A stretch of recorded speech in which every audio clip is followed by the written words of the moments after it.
আসসালামু আলাইকুম রহমতুল্লাহি ওবরাকাতুহ। পবিত্র রমজান মাসে রোজা পালন করা আল্লাহর নির্দেশ। রমজানের রোজা পালনের মাধ্যমে একজন মুমিন তার বিগত জীবনে যাবতীয় অন্যায় ও পাপাচারকে আগুনে জ্বালিয়ে ভস্ম করে দেয়। পূত পবিত্র জীবন ও আল্লাহর নৈকট্য লাভে ধন্য হয়। তবে কেউ যদি অকারণে বা ইচ্ছে করে রোজা ভঙ্গ করে তবে তার জন্য ভয়াবহ শাস্তি অপেক্ষা করছে। কি সেই শাস্তি তা জানিয়ে দেব এই ভিডিওতে। চলুন তাহলে জেনে নেওয়া যাক। আল্লাহ তাআলা অসুস্থ, সফরকারী সহ অনেককেই রমজানের রোজা না রাখার ব্যাপারে নসিহত করেছেন। কিন্তু বিনা ওজরে কেউ যদি রমজানের রোজা না রাখে তার পরিণাম হবে ভয়াবহ। আর ফরজ রোজা ছেড়ে দেয়া মারাত্মক অপরাধও বটে, কারণ রোজা ছেড়ে দেওয়ার অর্থই হল আল্লাহর নির্দেশের অমান্য করা। ওজর ছাড়া পবিত্র রমজান মাসের রোজা ছেড়ে দেওয়ার দুইটি কারণ থাকতে পারে। একটি হলো হয় সে তা ফরজ বলে অস্বীকার করে এবং রোজাকে ইবাদত বলেও অস্বীকার করে, আর দ্বিতীয়ত না হয় সে অলসতা করে রোজা রাখা থেকে নিজেকে বিরত রাখে। যদি কেউ রোজাকে ফরজ হিসেবে অস্বীকার করে বা ইবাদত হিসেবে অস্বীকার করে তবে সে ব্যক্তি মুরতাদ তথা ইসলামকে অস্বীকার করে বসে। প্রথমত, ফরজ রোজাকে অস্বীকারীর অপরাধ ইসলাম তথা ইসলামী সরকারের কাছে হত্যাযোগ্য অপরাধ। দ্বিতীয়ত, ফরজ রোজা অস্বীকারী ব্যক্তি মারা গেলে তাকে গোসল দেয়া, কাফন পরানো এবং জানাজা দেয়া যাবে না। এমনকি মুসলিমদের কবরস্থানেও তাকে দাফন করা যাবে না। তবে যদি কেউ মুসলিম হয় অথবা আলেম ওলামাদের থেকে দূরে থাকার কারণে না বুঝে এই ধরনের কথা বলে থাকে তবে তার কথা ভিন্ন। আবার যদি কেউ অলসতাবশত রমজানের ফরজ রোজা পালন না করে তবে তার জন্য ভয়ানক কঠিন শাস্তি অপেক্ষা করছে।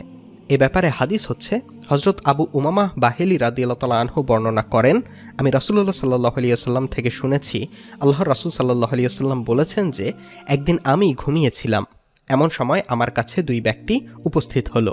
তারা আমার উভয় বাহুর উধাংশে ধরে আমাকে এমন এক দুর্গম পাহাড়ে উপস্থিত করালো এবং বলল, আপনি এই পাহাড়ে আরোহণ করুন।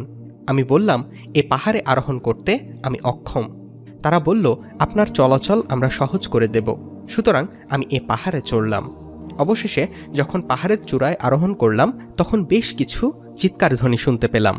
আমি জিজ্ঞেস করলাম, এ চিৎকার ধ্বনি কাদের? তারা বললেন, এ হলো জাহান্নামীদের চিৎকার ধ্বনি।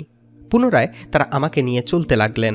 হঠাৎ দেখলাম একদল লোক তাদের পায়ের গোড়ালির ওপর মোটা রশি দিয়ে বাঁধা অবস্থায় লটকানো আছে। তাদের কষগুলো কেটে ও ছিঁড়ে আছে, তা থেকে রক্ত ঝরছে।